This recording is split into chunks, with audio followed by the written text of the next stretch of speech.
Hey guys, back again, week 13, discussing the conversation with Liz and YNOT. Something that stood out to me as meaningful, surprising, or interesting. I think when I was listening to both their stories, it was interesting to hear kind of parallelisms within them talking about community, and when Liz was saying her experience with postmodernism and YNOT with hip hop, though they're different dance forms,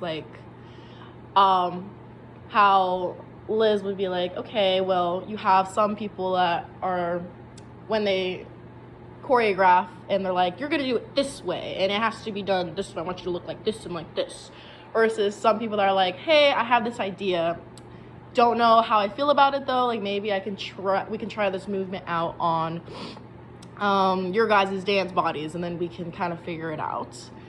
And how YNOT was giving his example of how, I thought it was kind of funny the way he said when him and his friend went when they were little, and his friend bought a candy bar and then gave him half of it even though he didn't pay for it, and then he was like, psh, I wouldn't have done that once. Kind of starting to instill those values of, if you're gonna participate, then you need to give back in some way. So then him kind of discussing how his friend was a visual artist, so he would go to his visual art presentations and stuff, and then he would come to YNOT's dance performances and stuff. So kind of that give and take, and how that kind of relates back into community-based things, whether it is dance related or not. A question I have, I thought it was interesting when YNOT was bringing up how if you are gonna bring this certain community into a university culture,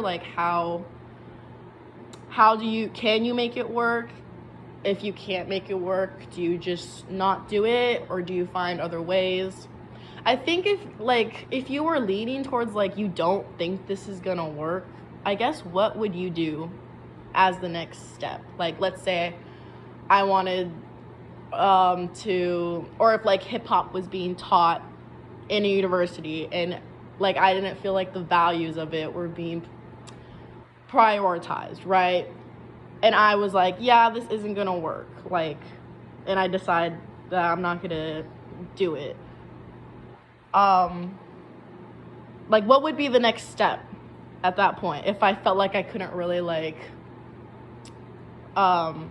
organize it in a way that would work with the university? Because then he was just going on saying okay, well, if I can make it work, then how do I do this with get this idea across and have it presented this way or whatnot. So I didn't really hear much about that other option, so I'm curious to know. But yeah, very interesting conversation between the two. Loved listening to it. Those are my thoughts. So yeah, thanks for listening.